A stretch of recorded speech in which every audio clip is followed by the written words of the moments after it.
International what went down. And after Andy Murray pulled out, of course, the games had to continue.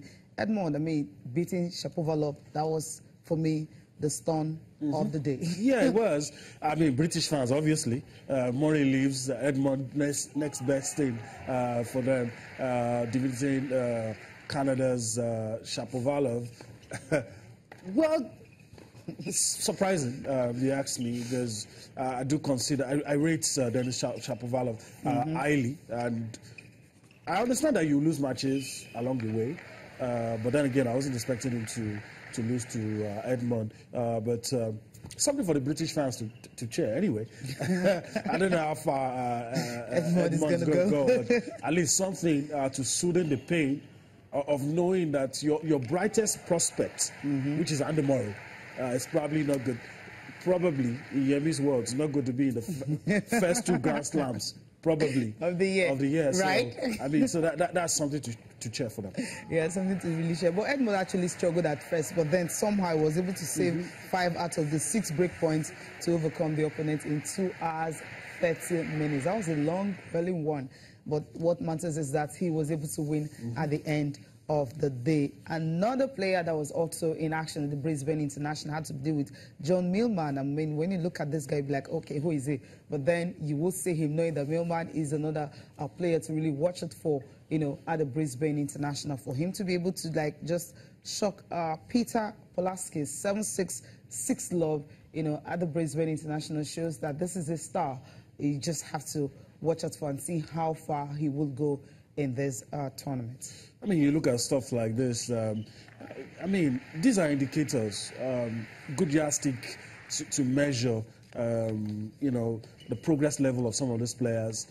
You can't do that with just one game, but sometimes there are indicators. When you see things like this, then you take down some of the names, you put it somewhere in your memory, you look at these players, okay, these are the guys you should be watching out for. I don't put any one of them in the next gen category though, but then again, who knows?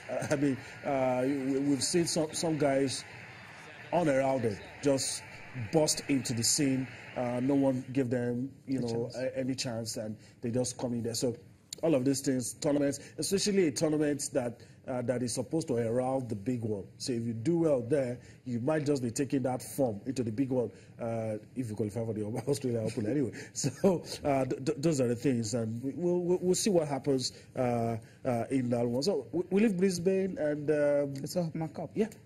Roger Federer, yeah.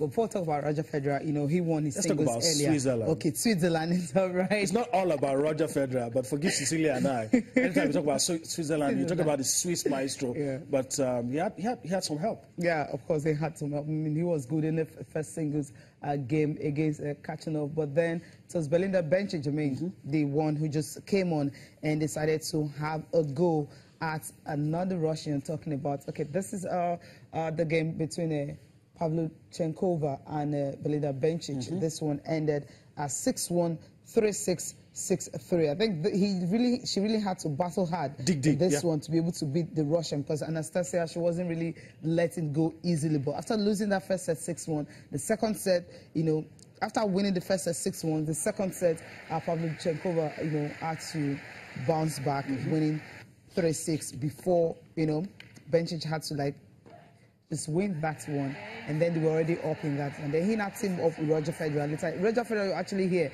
you know, cheering on. Yeah. And then later they team up in the second one where, you know, it was just a clean sweep for them. Yeah, I think we should just enjoy that. The mixed doubles, Switzerland taking on Russia, Roger Federer and Bencic partnering, taking on their opponents from Russia. Pictures, they say, don't lie. So let's allow you to enjoy that. We're back for more sports this morning.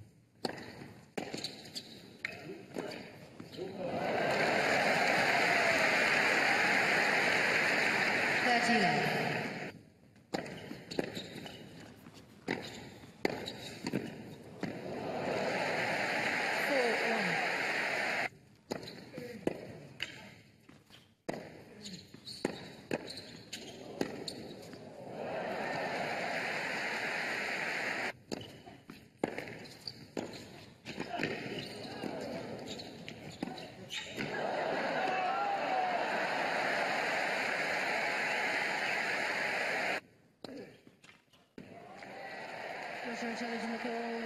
The right centre serve. The ball was called in.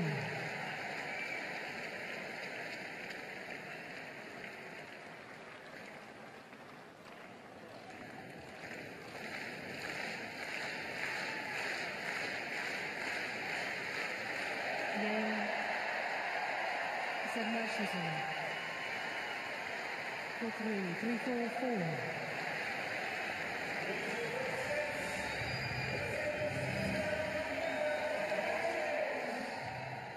All right, joyous scenes right there. The Swiss, clean sweep for them, doing well at the Hopman Cup.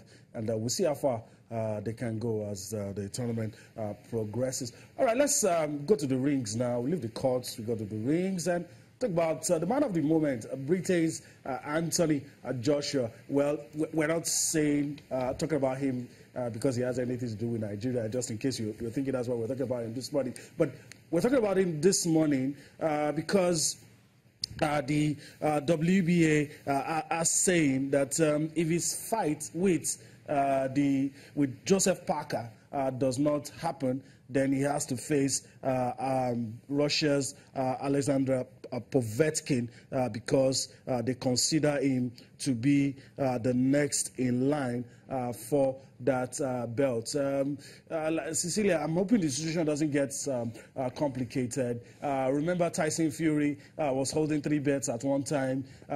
First, they took one from him because he didn't fight the mandatory challenger. Then when he was supposed to take the rematch with Vlad, the drug issues came up. I'm not scared of anything like that happening to AJ, but I have a feeling if he doesn't sort out the little details of the Parker fight, he might be forced into situations where he's going to start getting opponents that he probably didn't want to fight. You know, he says he wants to go in the route of unification, and if he has to start fighting people like Povetkin and the other, it might slow him down. Yeah. Because from what we gather, 2018 is a time that the young man wants a unification. He wants to be the undisputed heavyweight champion of the world. And he knows what to do because he's been given this week to actually sort that. If he can sort it out this week, definitely he will have to fight AJ Parker. But if he can't, that means Povetkin will be the man. So he's the new #1 challenger right now to Anthony Joshua. Go for a break now. We'll come back. We'll be looking at some games that went down last night.